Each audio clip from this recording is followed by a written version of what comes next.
Buenos días a todos. En primer lugar, quisiera agradecerle a la organización la oportunidad que me ha dado conjuntamente con la doctora Ruth Vera para poder moderar esta mesa tan interesante que va a abordar fundamentalmente el tema de la toxicidad de la inmunoterapia. En aras de, aparte del agradecimiento, en aras del tiempo que lo tenemos, le pido a los ponentes que se ajusten al tiempo que tienen. La discusión la vamos a hacer al final, que la dirigirá directamente a la doctora Ruth Vera.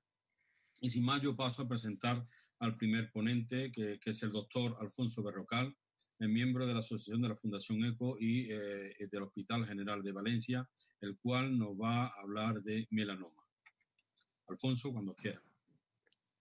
Muchas gracias, Enrique. Voy a empezar a compartir la presentación.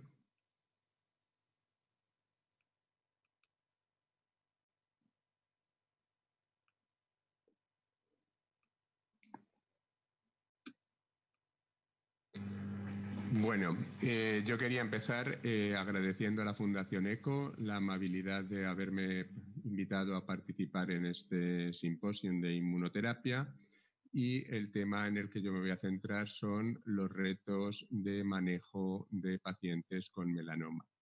Para ello he seleccionado un caso del problema con el que nos enfrentamos de mayor dificultad, que son los pacientes wild type que han desarrollado resistencia a la inmunoterapia con agentes anti-PD1. El caso es de una mujer de 64 años con antecedentes de una meningitis bacteriana, una hepatitis en la infancia y fumadora de 7 paquetes al año. Su Bartel es de 100 y tiene antecedentes familiares de cáncer de mama y cáncer de colon en su rama materna. En octubre del 2017 se diagnostica de una lesión maligna en el talón. Es un melanoma nodular con un Breslow de 1,93 milímetros, un CLAR de 4, unos márgenes de resección que son adecuados, aunque se hace una ampliación de márgenes en el momento del ganglio centinela. Queda finalmente clasificada como un estadio 2A por un PT2B N0 M0. En abril del 2018 aparece una metástasis en tránsito, una lesión satélite, que se permite reestadiarla como un estadio 3 por un N1C. Y en diciembre del 2018 aparecen adenopatías inguinales que son tratadas con cirugía, realizándose una disección ganglionar inguinal, y nos encontramos que de nuevo tenemos un estadio 3, un estadio 3C, en este caso por la afectación ganglionar múltiple, y en estos momentos se hace determinación de BRAF que demuestra que la paciente es wild type, es decir, no portadora de la mutación. En su centro de referencia inician tratamiento con nivolumab adyuvante y pocos meses después de haber empezado el nivolumab adyuvante desarrolla una satelitosis múltiple en la nalga, confirmándose que es una progresión cutánea, y nos la remiten para valoración de tratamiento como paciente resistente a fármacos anti-PD1. Cuando nosotros vimos a la enferma, nos encontramos que, aparte de la diseminación cutánea, tenía una diseminación visceral muchísimo más aparente. Había lesiones viscerales en el hígado, en el bazo, en los pulmones, y, lógicamente, las lesiones cutáneas de la nalga pues también eran visibles. Las lesiones cutáneas son las que aparecen en la diapositiva, y como consideramos que la enferma tenía lesiones que podían ser inyectadas, le ofrecimos participar en un ensayo de ipilimumab frente a ipilimumab más un fármaco de administración intralesional que administrábamos en la lesión que está rotulada como 1 en la diapositiva. Tras el tercer ciclo de ipilimumab, la paciente refiere que tiene una visión muy borrosa, que está perdiendo el oído y una sensación de inestabilidad, aunque también refiere que está mejorando francamente de las lesiones cutáneas. La exploración física lo único que objetiva es una poliosis, que es una depigmentación de las pestañas, y solicitamos una resonancia cerebral urgente para descartar afectación cerebral una interconsulta a otorrinolaringología y una consulta a oftalmología. Esta es la poliosis que tenía la paciente, en la que podemos ver pues, la depigmentación de algunas de las pestañas y también de las cejas. Los resultados de las exploraciones fueron que otorrino demostró una hipoacusia neurosensorial moderada, oftalmología demostró infiltrados granulomatosos y sineccias en la cámara anterior de ambos ojos, compatibles con panuveitis granulomatosa, así como desprendimientos serosos de retina bilaterales. Y la resonancia cerebral demostró una lesión inespecífica parietal derecha sin edema que parecía una pequeña placa de desmielinización y que es la que aparece en la imagen que está proyectada.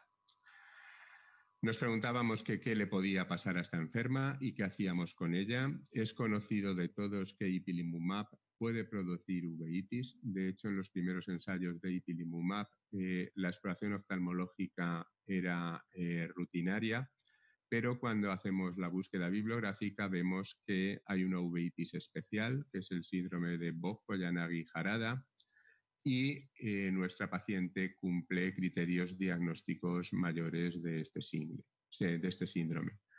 El síndrome de Vogt-Koyanagi-Harada se caracteriza por una uveitis anterior granulomatosa, la poliosis, las alteraciones cutáneas como el vitíligo, generalmente disacusia y en ocasiones hay alteraciones del sistema nervioso central como presentaba nuestro paciente. Nuestra paciente cumplía los criterios mayores de Vogt-Koyanagi-Harada y por tanto fue diagnosticada de este síndrome. Descartamos otras causas, por supuesto, se descartaron otras causas del síndrome y al final solo lo pudimos atribuir al tratamiento farmacológico con inmunoestimuladores, por lo que suspendimos de forma definitiva el ipilimumab, que nos parecía el fármaco que era más sospechoso, y decidimos continuar solo con el fármaco intralesional. Inició corticoterapia tópica y sistémica a dosis moderadas de 30 miligramos con reducción a lo largo de un mes y la paciente experimentó una clara mejoría de las lesiones oculares. Persistía la hipoacusia y empezó a desarrollar lesiones de vitíligo por el resto del cuerpo. Presentaba una reducción del edema retiniano y de la inflamación granulomatosa en ambas cámaras y en septiembre consideramos que tenía ya una resolución completa de la uveitis. En agosto decidimos evaluar la respuesta por protocolo y vimos que había una franca mejoría de las lesiones. Las lesiones pulmonares habían desaparecido casi completamente. Las lesiones hepáticas tenían una franca mejoría, aunque conseguíamos ver todavía alguna pequeña lesión en el parénquima hepático. La lesión esplénica también había tenido mejoría, así como las lesiones cutáneas, cuando las observábamos en el TAC, también veíamos que había mejoría, que se correlacionaba con lo que veíamos en la exploración física, en que veíamos que las lesiones tenían una franca mejoría y habían perdido todo su relieve, quedando solo como lesiones pigmentadas. Tras 6 dosis del fármaco intralesional, la paciente acudió de nuevo a consultas, refiriendo que tenía sensación nauseosa, mareos frecuentes y analíticamente solo destacaba una hiponatremia de 129 miliequivalentes por litro. La respuesta parcial se mantenía. Las lesiones estaban estables, teníamos una reducción franca respecto al inicio, que parecía que continuaba mejorando. De hecho, habían desaparecido todas las hepáticas y la esplénica era incluso más pequeñas. Las cutáneas tampoco tenían unos cambios significativos, parecían como lesiones de tatuaje. Y lo que sospechamos en esta enferma es que tuviera una toxicidad. Por ello solicitamos un cortisol basal, una ACTH, unas hormonas hipofisarias y una resonancia cerebral. Desgraciadamente, aunque pedimos esto por la mañana, ese mismo día por la tarde la paciente presentó fiebre elevada, tuvo un pico febril de 39,7 que la descompensó. Hizo un cuadro de hipotensión severa y hubo que ingresarla en cuidados intensivos con una insuficiencia suprarrenal aguda. Las determinaciones analíticas aparecen en la diapositiva. Lo destacable es la ACTH menor de 1 y el cortisol también por debajo de la normalidad, y con tratamiento sustitutivo y antibiótico pues pudo ser dada de alta en 48 horas de la unidad de cuidados intensivos y de alta del hospital con hidroaltesona por vía oral. Se decidió continuar con el fármaco intralesional. Las hipofisitis consideramos que es uno de los efectos que están asociados al ipilimumab y que pueden ser tardíos, incluso después de haberlo dejado de administrar, y considerábamos que estaba relacionado fundamentalmente con este fármaco. Aquí está una revisión de la literatura en la que podemos ver que el fármaco que más veces produce insuficiencias suprarrenales es el ipilimumab. La mayor parte de las 222 que se reportaban en este trabajo están reproducidas por ipilimumab y por eso nosotros sospechamos que él era el culpable. El que hacer con la insuficiencia suprarrenal, obviamente hay algoritmos. En este caso teníamos una insuficiencia suprarrenal primaria porque el déficit era de ACTH y esto suponía que la reacción inmunológica había atacado el sistema endocrino a nivel hipofisario. A nuestra paciente, como terminaba el tratamiento, decidimos hacerle una biopsia cutánea para ver cómo estaban las lesiones, porque pensábamos que eran lesiones exclusivamente residuales, y nos llevamos una sorpresa porque los patólogos en diciembre del 2019 todavía seguían identificando algunas células tumorales a nivel de la dermis profunda, que es un aspecto que se puede discutir en la discusión el si es correcto o no parar el tratamiento en este paciente que todavía tiene enfermedad activa. En agosto de este año, lo que observamos es que sigue mejorando la respuesta, las lesiones hepáticas han desaparecido completamente y la esplénica prácticamente no es perceptible. Las lesiones cutáneas no han tenido ninguna modificación. Y este es todo la presentación del caso. Yo creo que es interesante no solo por las toxicidades que ha desarrollado, sino también porque en la situación tan difícil de resistencia anti-PD1 parece que para los pacientes con melanoma se nos abre una nueva puerta. Tenemos este y otros tratamientos de segunda línea y esto abre las esperanzas de tratamiento de rescate en estos enfermos tan complicados. Y eso es todo. Muchas gracias. Voy a dejar de compartir. Pues muchísimas gracias al doctor Berrocal por ajustarse al tiempo y por la claridad de la exposición. Ya nos ha lanzado incluso alguna pregunta, pero como nos ha comentado el doctor Aranda, haremos después de los tres ponentes haremos la discusión. Y también aprovecho para decir que, bueno, que hay un chat de preguntas y que luego los moderadores iremos sacándolas a lo largo de la discusión. La siguiente ponencia la va a hacer el doctor Ricard Messià, creo que le conocemos todos, es presidente del Grupo Español de Tumores de Cabeza y Cuello, jefe de servicio también dentro del ICO y, bueno, y un experto, claro, en tumores de cabeza y cuello, con lo cual pues nos va a presentar también pues, un caso de toxicidad en un tumor de cabeza y cuello. O sea que, Ricard, cuando quieras, adelante. Gracias, Ruth. Gracias por la presentación. Gracias también a la Fundación ECO. Voy a pasar a compartir.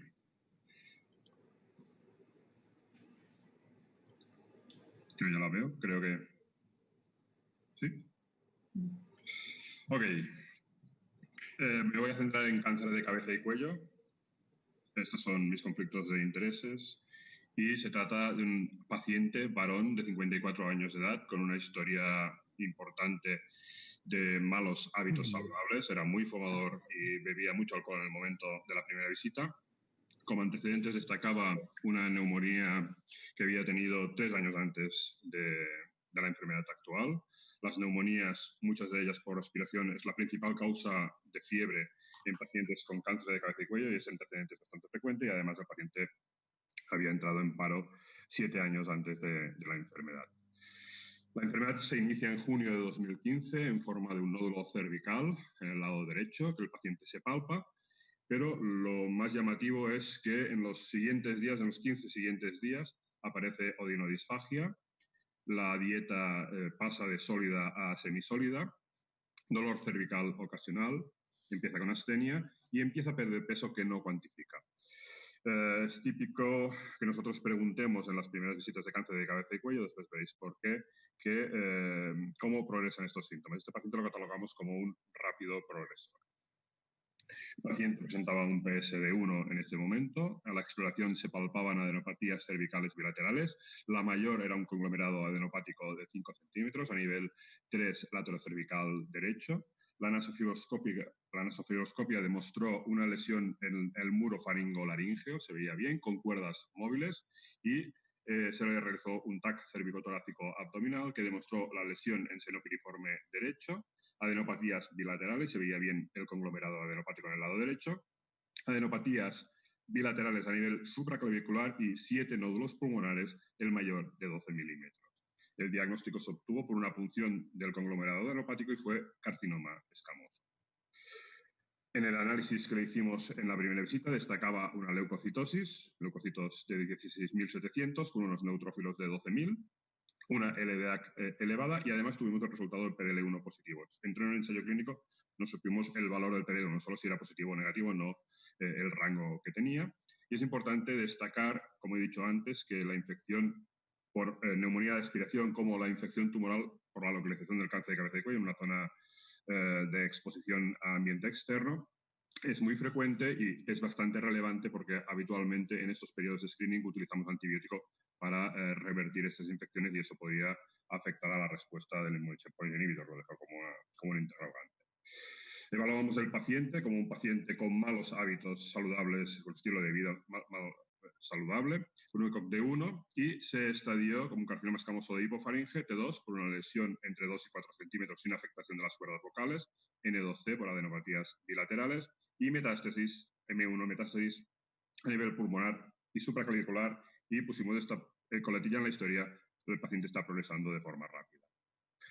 Nosotros, en esta decisión, un paciente con estadio 4C, un paciente con enfermedad sistémica, decidimos un tratamiento paliativo. Decidimos el tratamiento paliativo en función del PS, el paciente tiene de 1, de las comorbilidades moderadas por la neumonía previa, pero con muy malos hábitos de vida, con lo cual podían aparecer otras comorbilidades.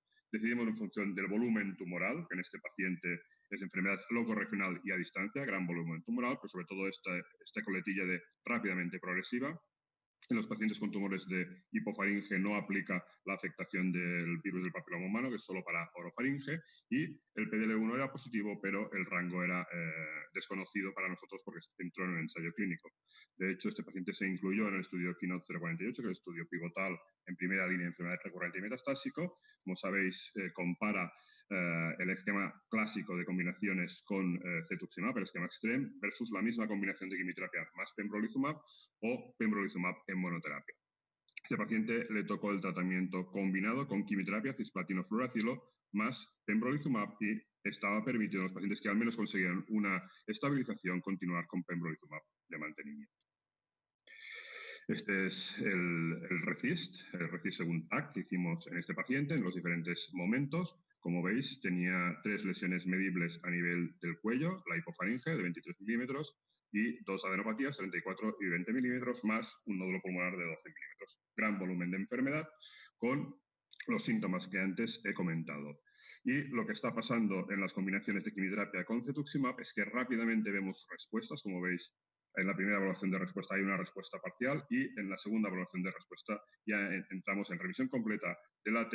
Los ganglios se han reducido, pero los ganglios tenemos el problema que no desaparecen, con lo cual seguimos midiéndolos aunque creemos que es una remisión completa, y el nódulo pulmonar residual de 3 milímetros. Probablemente está casi en revisión completa, pues sí, lo vemos aún en revisión parcial y en la evolución con el pembrolizumab de mantenimiento entró en remisión completa.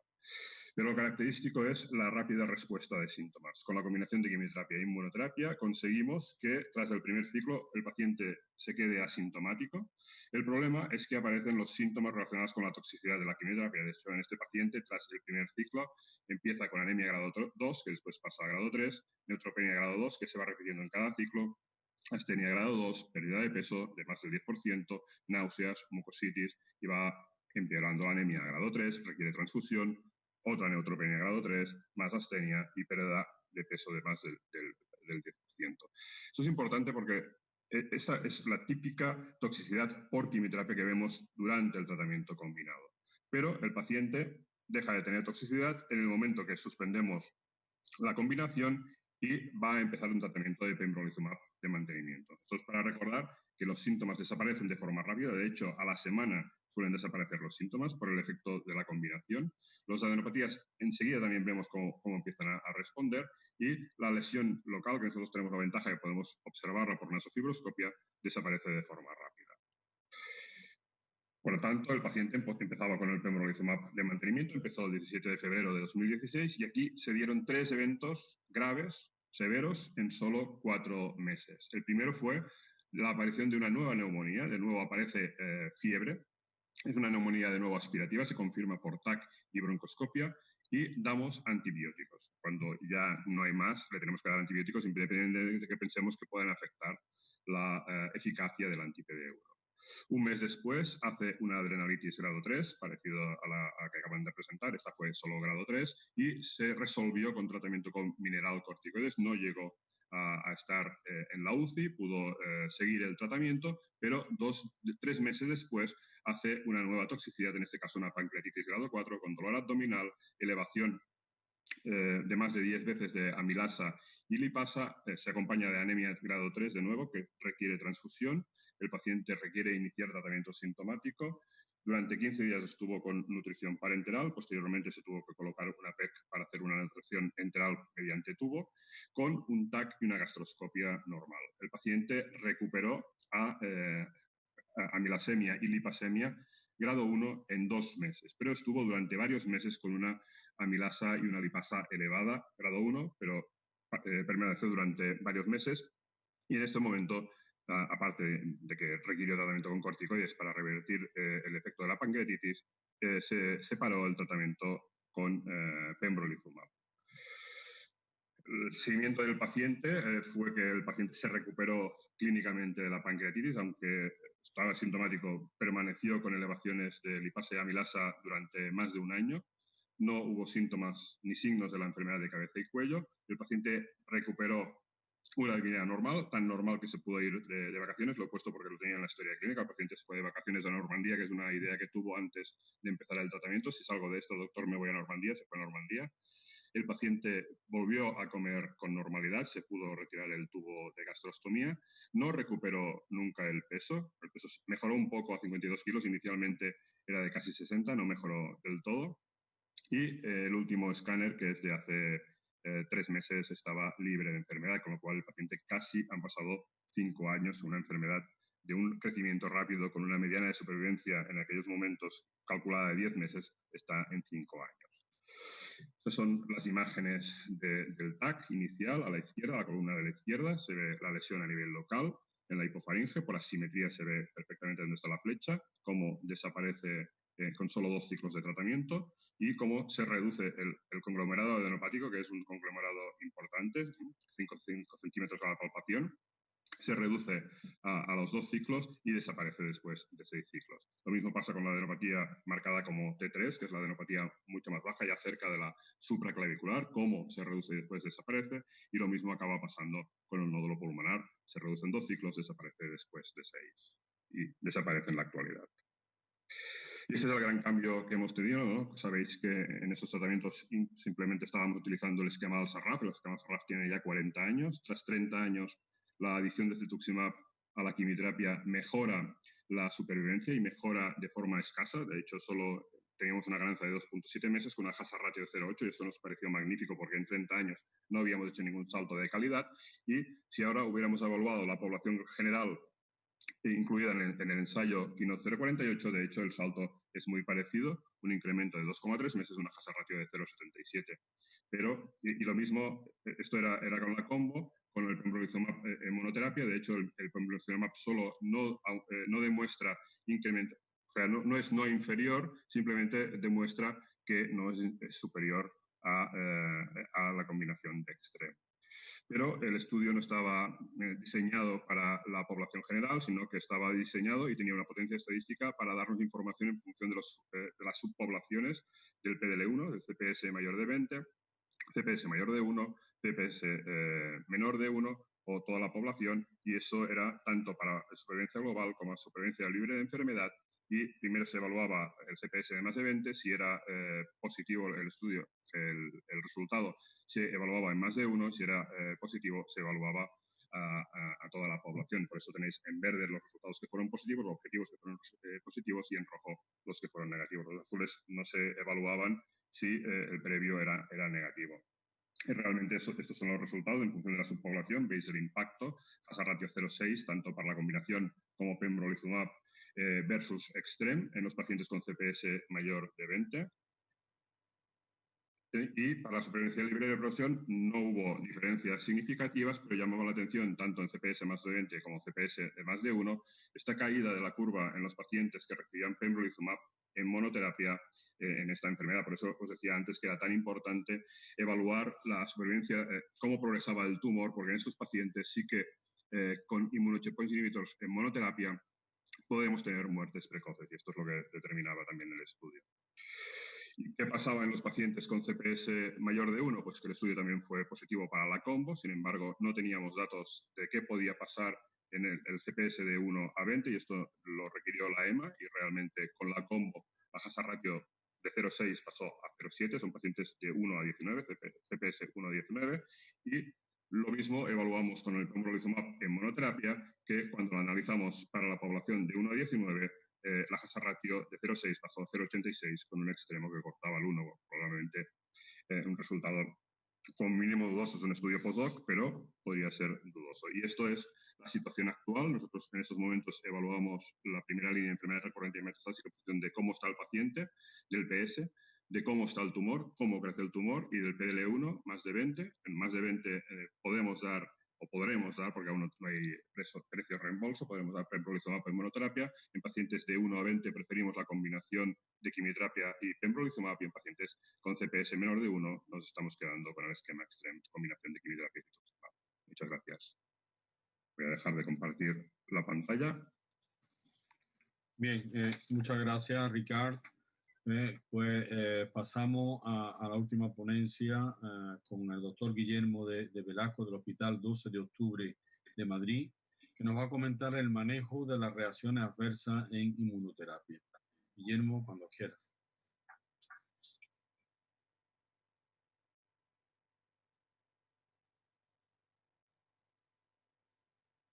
Guillermo, ¿me estás escuchando? Es que estaba en mute, perdón. Estoy en desmute, que estaba hablando, perdón. Que estaba diciendo que muchas gracias a todos, que es un placer participar. Voy a compartir mi pantalla. Y quiero que los dos casos primeros que hemos tenido son muy interesantes porque realmente enfocan un poquito cuál es la situación actual para cómo tratar a los pacientes, ¿no? De alguna manera hemos visto que los casos que pueden aparecer son muy diferentes, y creo que es interesante, a ver un momentito, sí, estoy aquí ya, diferenciar, cuando hablamos de cómo tratamos a los pacientes con cáncer renal, aquí he hecho una serie de preguntas que creo que hay que conocer sobre los efectos adversos, que es cuándo ocurren, el por qué ocurren y dónde ocurren. Porque ya todos somos bastante, no expertos, pero sí tenemos cierta experiencia en el manejo de los pacientes con immune checkpoint inhibitors, y yo creo que hay dos conclusiones que son claramente importantes para cómo vamos a tener que tratar a los pacientes, cómo vamos a tratar estos efectos adversos, sobre todo en los challenging cases. El primer lugar es que tenemos que reconocerlos a tiempo, que es uno de los grandes problemas, y el segundo es el appropriate management. Realmente, quizá lo más importante es, uno, el reconocerlo precozmente, porque casi todos los efectos adversos, como hemos visto en los casos previos, más con alguna cosa, van a necesitar corticoides a altas dosis, de tal forma que la charla podría ser, oye, ¿cómo manejamos a los pacientes? Reconozcámoslo precozmente y hagamos un tratamiento adecuado. ¿Qué ocurre? Que para hacer esto creo que hay diferentes pilares. Yo, como tenía 15 minutos, me he centrado en 3 puntos que creo que pueden ser que creo que son claves respecto a los efectos de los immune checkpoint inhibitors. En primer lugar es cuál es la frecuencia que aparecen, cuándo van a aparecer estos efectos adversos y por qué. La primera pregunta es, ¿cómo de frecuentes? Pues la realidad es que como cada vez tenemos más immune checkpoint inhibitors y tenemos más aplicaciones, cada vez utilizamos muchos más en nuestra práctica clínica y la realidad es que solo hay un porcentaje pequeño que se benefician. A pesar de ello, el número de eventos adversos, al probarlos en casi todas las histologías de tumores sólidos, vamos a ver cómo esta incidencia de efectos adversos va a ir creciendo. Teníamos experiencia previamente y sabemos que cuando comparamos en datos de metaanálisis cómo de frecuente aparecen estos efectos inmunomediados en altos grados comparado con otro tipo de tratamientos, ya sea con quimio, targeted therapy, la realidad es que sabemos que desde el tipo del RAS, que puede aparecer hasta 13 veces más frecuente, sabemos que la colitis, la neumonitis, hepatitis, van a ser mucho más frecuentes con estos immune checkpoint inhibitors comparados con otros tratamientos. Pero además hay que tener en cuenta que cuando utilizamos los immune checkpoint inhibitors no es lo mismo utilizar un fármaco que va dirigido contra PD1 o PDL1 que un fármaco que va dirigido contra CTLA4. Y esto lo hemos visto porque sabemos que el perfil de toxicidad puede ser diferente y sabemos que podemos tener ciertas toxicidades más aumentadas, sobre todo de alto grado, como cuando utilizamos el ipilimumab, por ejemplo, como es la colitis grados 3-4, que puede hacer con mucha más frecuencia que cuando utilizamos la monoterapia. Es decir, que son cosas que entendiendo cuáles son las bases y cuáles son las pequeñas diferencias, vamos a estar un poco más preparados para hacer este reconocimiento más precoz de los efectos adversos que pueden aparecer. Otro punto que considero que es muy importante es la monoterapia versus las combinaciones. Obviamente, ya se han visto que hay pacientes que van a hacer combinaciones de quimio con inmunoterapia y va a haber pacientes que van a hacer combinaciones de inmuno con inmuno. Lo que queda bastante claro, y a nivel de metaanálisis también, es que cuando utilizamos combinaciones de nivolumab más ipilimumab comparado con utilizar la monoterapia, el de eventos grados 3-4 van a ser mucho mayores en el rango de 3 o 4 veces más frecuentes que cuando utilizamos la monoterapia. Y aquí empezaba con el primer caso. Voy a ir intentando ilustrar cada uno de los puntos con casos muy sencillitos. Casi todos son de genitourinario porque realmente son la patología que tengo yo, con la que yo trato habitualmente en la consulta. Y este es un primer caso que es un señor de 79 años que tiene un cáncer renal metastásico con afectación hepática y retroperitoneal y que en una tercera línea recibe un tratamiento con un anti-PD-1, un anticuerpo monoclonal. Está dentro de un ensayo clínico y el paciente, a pesar de ser una tercera línea y ser un tumor cromófobo que generalmente responden a la inmunoterapia, tenía una respuesta parcial. ¿Qué ocurrió? Que durante la evaluación se le hace como viene a ser frecuente, se le evalúa las hormonas tiroideas y lo que presenta es una TSH de 0.01 con una elevación de T3 y T4. En este contexto, el oncólogo que atiende a este paciente considera que tiene una tiroiditis, que es en este caso subaguda o asintomática porque el paciente está bien, pero independientemente le añade corticoides para intentar, que sabemos que aquellos pacientes que con tiroiditis y se les inicia corticoides luego tienen requerimientos más bajos de Leutirox. Pues, ¿qué ocurrió con este paciente? Que 5 días después acude a la urgencia. Y en este caso, cuando acude a la urgencia, lo que va a presentar eran síntomas que antes no presentaba. Empieza con una cefalea brusca que le despierta, no tiene alteraciones visuales y lo primero que tenemos que pensar es, vaya hombre, este paciente lo que va a tener es una hipofisitis, paciente con inmuno, asintomático, no habíamos tenido nada y lo que presentaban inicialmente alteraciones del tiroides y ahora lo que tiene es una hipofisitis. Resonancia magnética. Aquí es la importancia de la frecuencia. Era un paciente con un cáncer renal que estaba en una tercera línea con una monoterapia que llevaba más de 6 meses con el tratamiento y si nos damos cuenta cuáles son los riesgos de hacer con nivolumab una hipofisitis, la realidad es que es de 0.03%. Es decir, que a pesar de que todo lo que estemos con inmuno puede ser inmunorelacionado, no siempre ocurre. Y de hecho, en este caso, el paciente tenía una apoplejía hipofisaria. Lo que tenía era un macroadenoma que había tenido una hemorragia y había dado la situación de parecer o similar a una hipofisitis, pero en este caso lo que había que hacer era descartar otro tipo de patologías. De hecho, cuando se le hizo la gammagrafía para descartar la tiroiditis, se ve que hay una captación difusa y en este paciente se descartó que tuviera un efecto inmunomediado, sino que era una apoplejía hipofisaria por un macroadenoma. Por eso es muy importante, uno, reconocer y saber cuál es el diagnóstico diferencial, porque no todo lo que vamos a ver en nuestros pacientes con efectos que están en tratamiento con inmunoterapia van a ser inmunomediados. Y esto creo que es muy relevante, sobre todo para pacientes con tratamiento que pueden tener nefritis, donde el diagnóstico diferencial es bastante complejo. ¿Cuándo? Hemos dicho cómo de frecuente, que es muy importante, y esto nos puede ayudar a pensar en los tratamientos, pero también es muy importante el cuándo van a aparecer. En este paciente, los datos que teníamos es que había aparecido un efecto más allá de los 6 meses. Y la realidad es que si vemos qué ocurre con la monoterapia, por ejemplo, con el ipilimumab, sabemos que los efectos tienen un principio que suele ser a partir de la tercera semana y que después tienden a desaparecer y ocurre lo mismo cuando hacemos combinaciones. Pueden aparecer un poquito más precoces con las combinaciones, pero hay una serie de rangos que entendemos que en función de la toxicidad podemos entender más si va a estar inmunorrelacionado o no va a estar inmunorrelacionado. Y aquí cuento un caso que yo creo que también es muy interesante, que es un señor de 75 años, que hizo un tratamiento neoadyuvante con un anti-PD-1, pero que con un único ciclo, piensen que un único ciclo lo diagnosticamos, es que a las 2 semanas el paciente con un único ciclo había hecho ya una transaminitis grado 3. El paciente, que era dentro de un ensayo, se hizo una cistectomía, se operó y posteriormente progresó y recibió quimioterapia. Después de una segunda línea con quimioterapia, nos enfrentamos a una situación en que el paciente en febrero de 2019 teníamos que había recibido un único ciclo en un contexto de neoadyuvancia, donde hay muy poquitos datos y había hecho una transaminitis grado 3, y aquí surgía la duda. ¿Nos podemos plantear en este paciente retratar con un immune checkpoint inhibitor sabiendo que ha hecho una hepatitis grado 3 previamente?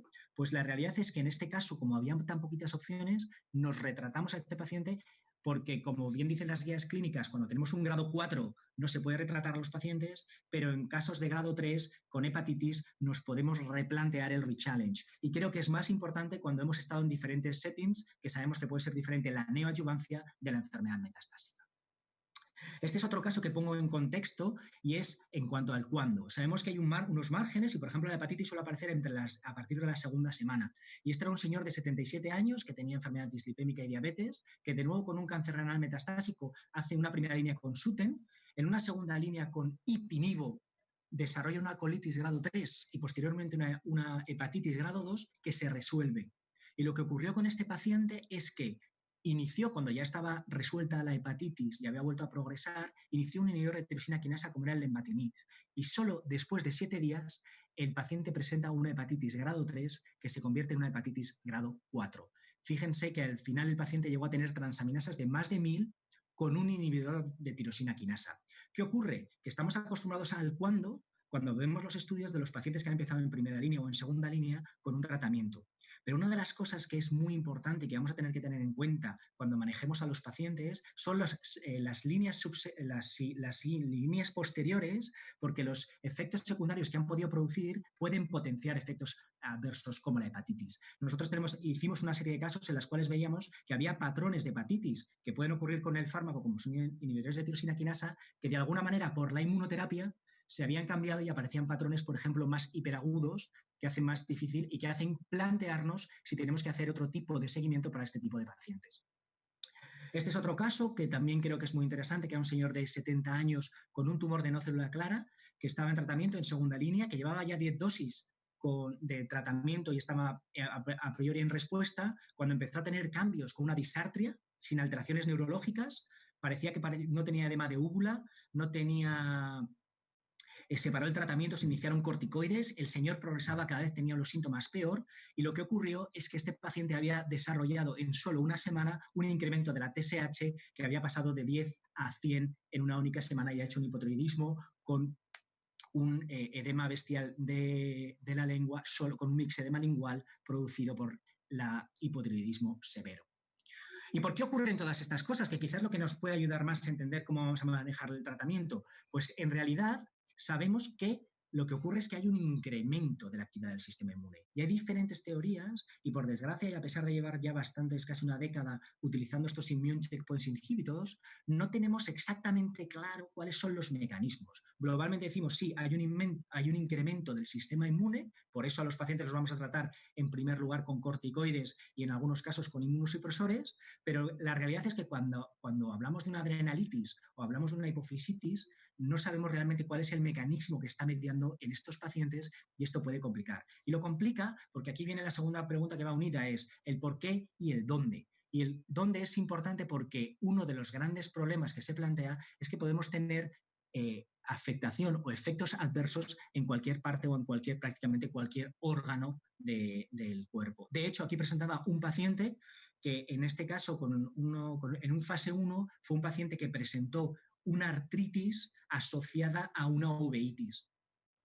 Era uno de los primeros casos cuando todavía no se entendía muy bien que podía existir este tipo de asociaciones donde había que hacer un diagnóstico diferencial, pero esto es un problema que se nos sigue planteando porque a día de hoy sabemos que cualquier síntoma puede o no puede estar relacionado con la inmunoterapia y, como decía al principio, tenemos que ser capaces de reconocerlo precozmente y, en segundo lugar, de tratarlo adecuadamente. Y para tratarlo adecuadamente, otro punto clave, que creo que es el final a modo de conclusión, es que tenemos que actualizarnos en nuestros tratamientos, porque de hecho, para los pacientes en este caso que tienen uveitis no existía en el 2016, pero a día de hoy ya se recomiendan no solo los corticoides sistémicos, sino que existen, por ejemplo, tratamientos como el intravitreal anti-VEGF, que es recomendado para la neovascularización coroidea.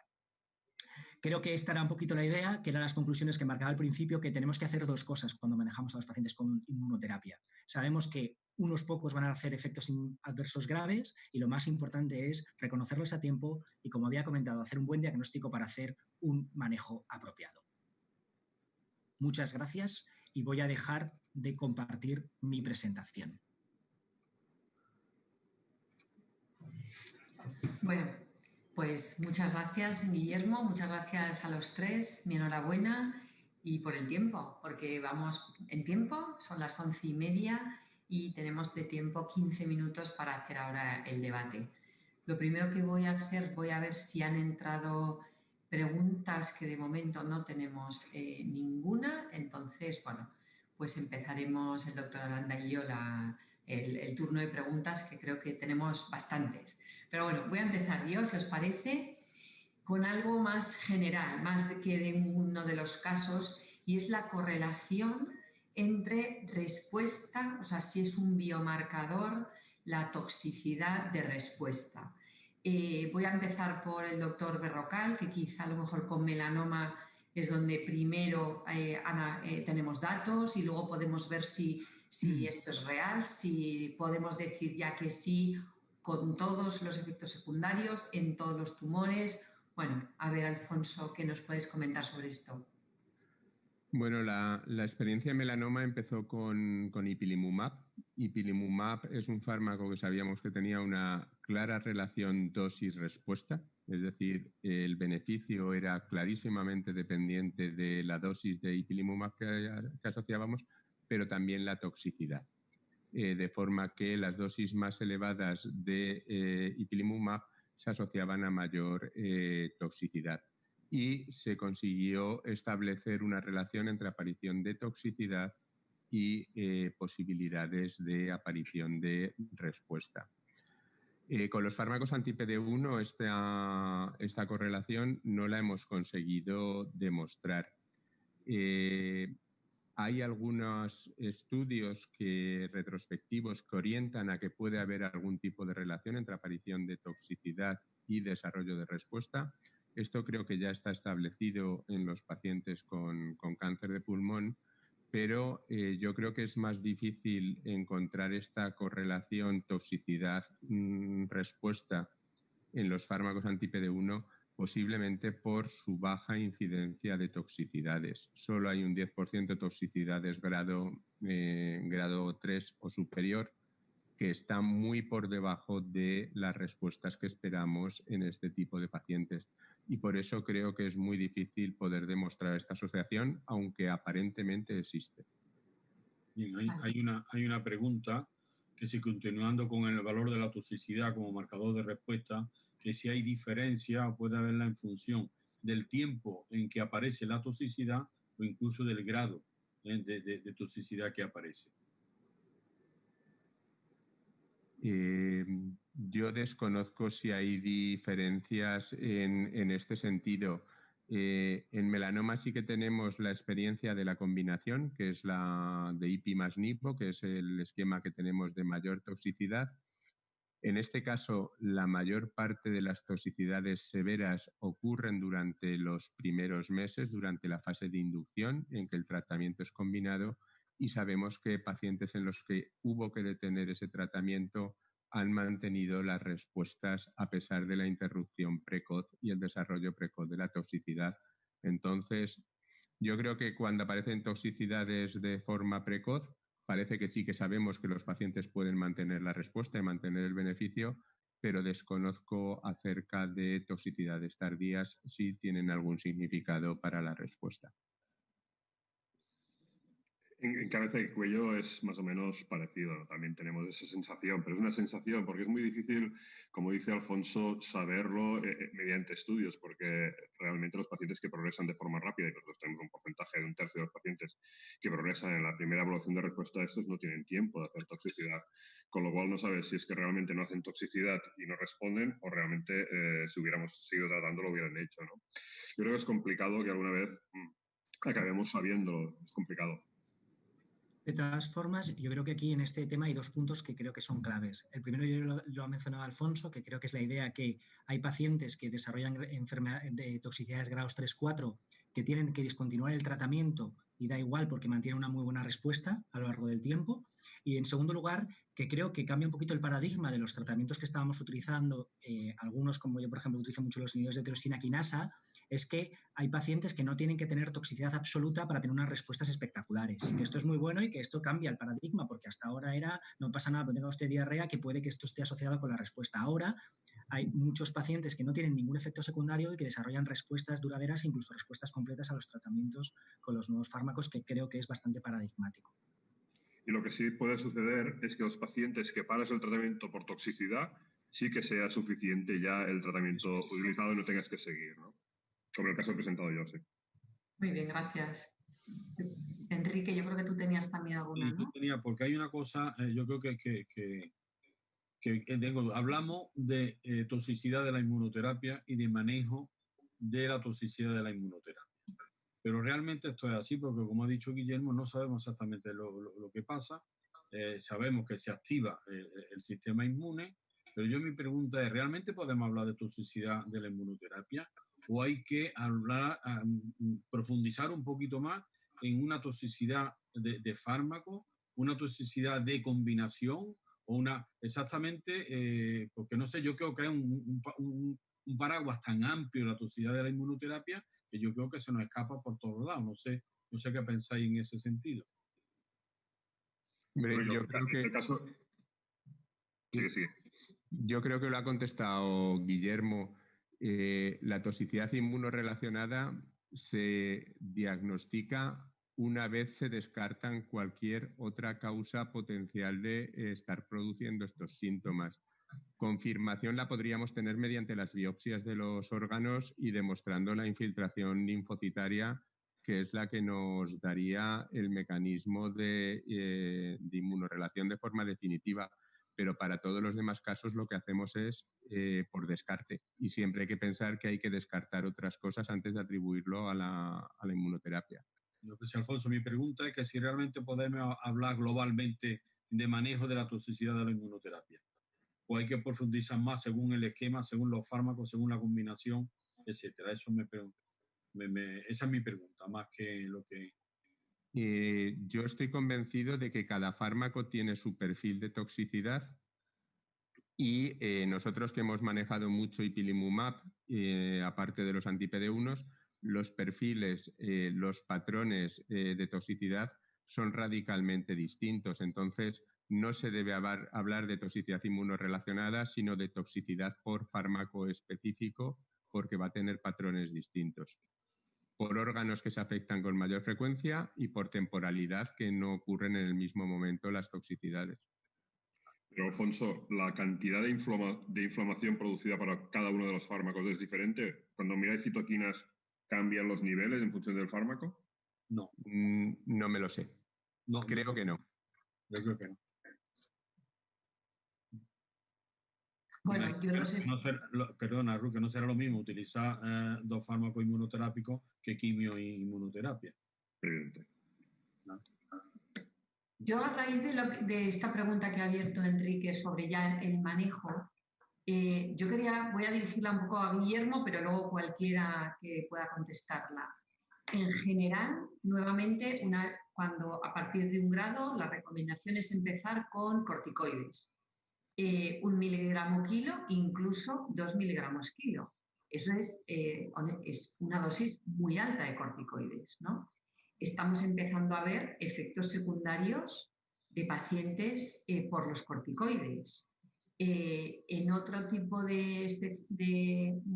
de tratamientos, en otro tipo de enfermedades de autoinmunes, están cambiando los protocolos hacia menos corticoides y adelantar agentes biológicos, ¿no? Nosotros, a raíz de algún caso que hemos tenido de hepatitis de mucho tiempo de corticoides, los de hígado nos han recomendado empezar antes los corticoides. Bueno, quería saber, ¿no? Vuestra visión sobre este manejo de corticoides, si quizá hay que mover antes los biológicos. Esta es mi pregunta, y no hacer tanto tiempo de corticoides a unas dosis tan altas.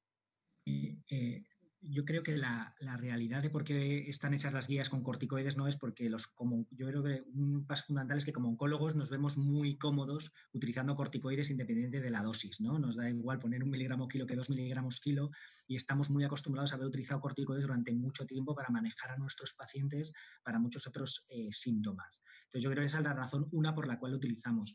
Está claro que el segundo punto que has comentado, que los pacientes, que yo lo veo como un problema importante, el tema de que los pacientes necesiten corticoides a altas dosis, que muchas veces cuando desarrollan en grados 3-4 y están con corticoides a altas dosis, muchas veces hay que interrumpir el tratamiento durante un periodo de tiempo muy importante, que en pacientes como un rápido progresor a cualquier tumor sólido puede ser importante, porque reiniciar tratamientos con corticoides a dosis altas puede ser un problema. Y obviamente, en la medida que yo creo que vaya evolucionando el manejo de los pacientes, es probable que sea una de las opciones que se postule para utilizar a los pacientes. Hay que recordar también que el manejo de corticoides es un fármaco muy barato y que generalmente los biológicos implican de nuevo un coste que es más complejo dependiendo qué fármaco para utilizarlo. Pero obviamente yo creo que esto va cambiando, ¿no? Y al final llevamos poquitos años, en realidad he dicho que al principio que todos, pero porque todos hemos tratado con corticoides a muchos efectos adversos, pero la realidad es que la historia de los efectos inmunomediados es relativamente pequeña comparado con el manejo de otras patologías. No sé si otro quiere hacer algún comentario sobre esto. No, la importancia órgano a órgano. Yo creo que la gran importancia de aquí, lo que tenemos que hacer es contactar con los mejores especialistas que tengamos en nuestro hospital, que por suerte los tenemos, y seguir sus indicaciones y aprender de ellos, ¿no? Porque en estos momentos, por lo que decimos, utilizamos corticoides, pero lo bueno es toxicidad grado 4, contacta con el especialista del órgano y decide con él lo que hay que hacer, ¿no?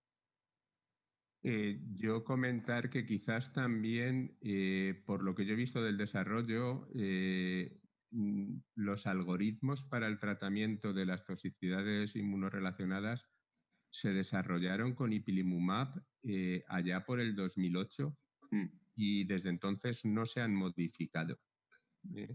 Entonces, posiblemente estemos utilizando unos algoritmos de tratamiento que sabemos que funcionan, que son previos a los fármacos biológicos y que nadie se atreve a cambiar, pero posiblemente sea por la costumbre que tenemos de utilizarlos, porque se establecieron hace muchos años. Nosotros el primer paciente que tratamos sin algoritmo, que era un ipilimumab, que lo tratábamos sin algoritmo, era 2006. En 2008 ya teníamos algoritmos para todo, o sea, debieron ser entre 2006 y 2008 cuando se hicieron todos los algoritmos. Pues por eso comentaba que a raíz de, los que llevan enfermedades autoinmunes están cambiando y el uso de corticoides tan alto se está restringiendo y están adelantando a lo mejor el tratamiento biológico. También estoy con Guillermo, es mucho más caro, a lo mejor no sabemos manejarlo, pero quizá, ¿no? Pues a lo mejor habría que planteárselo. Bueno, gracias por las contestaciones.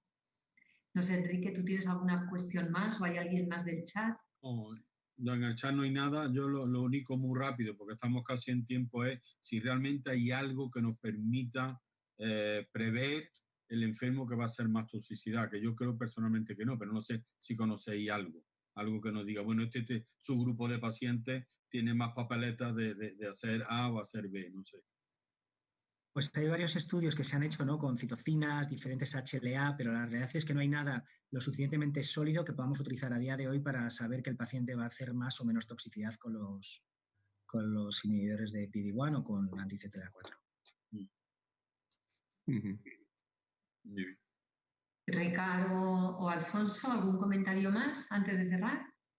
No, lo único que tener especial cuidado con los pacientes que sí han tenido previamente una enfermedad autoinmune, ¿no? Estos podrían ser que sí, pero tampoco tengo experiencia. He tratado algún caso y la verdad es que son muy seguidos por sobre todo el servicio de reumatología, que es los que hemos tratado, y de momento no hemos tenido más, son 2 o 3 casos solo.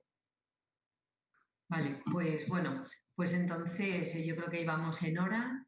Pues ya para acabar, pues agradecer a la Fundación ECO pues la confianza de haberme propuesto a estar de comoderadora con el doctor Aranda.